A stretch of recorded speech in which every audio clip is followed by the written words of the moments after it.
Hello, সেদিন new মার্কেটে reasonable প্রাইসে কি শপিং করলাম তা নিয়ে আজকের ভিডিও। প্রথমেই দুইটা স্কার্ফ নিয়েছি 150 টাকা করে, একটা ব্লু কালার আর একটা গোল্ডেন। এরপর নিয়েছি এই কিউট ব্রোচটা যার প্রাইস ছিল 100 টাকা। নিয়েছি কিছু চুড়িগুলো আমার কাছে বেশ ইউনিক লেগেছে, তো দাঁড়ান আপনাদেরকে দেখাই। এই যে এটা একটা পেয়ার, তারপরে এইটা আরেকটা পেয়ার, আর এইটা একটা। তিনটা তিন রকম ছিল, 200-250 টাকার মতো করে প্রাইস ছিল। 600 টাকার মতো লেগেছে এই লোটাস শেপের গলার মালা, কানের দুল আর চুড়ি দুইটা। তারপর নিয়েছি দুইটা রিং। প্রথমটা মনে হয় 100 টাকা আর দ্বিতীয়টা 180 টাকার মতো। নিয়েছি 20 টাকা দিয়ে এই ছোট্ট ইয়াররিংটা, আর এই বড় ইয়াররিংটার প্রাইস ছিল 100 টাকা।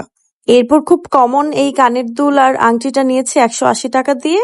এই ব্রেসলেটটা আমার খুব ভালো লেগেছে, এর প্রাইস ছিল 150 টাকা। আর আমার বেশ পছন্দ হয়েছে এই ঝুমকা চুড়িটা, এর প্রাইস ছিল 300-350 টাকার মতো। তারপর নিয়েছি কাটায়ের এই গলার আর কানের সেটটা, দাম পড়েছিল 700 টাকা। আর এই ব্রেসলেটটা নিয়েছিলাম 150 টাকা দিয়ে। তো এই ছিল আমার শপিং, কেমন লাগলো জানাবেন।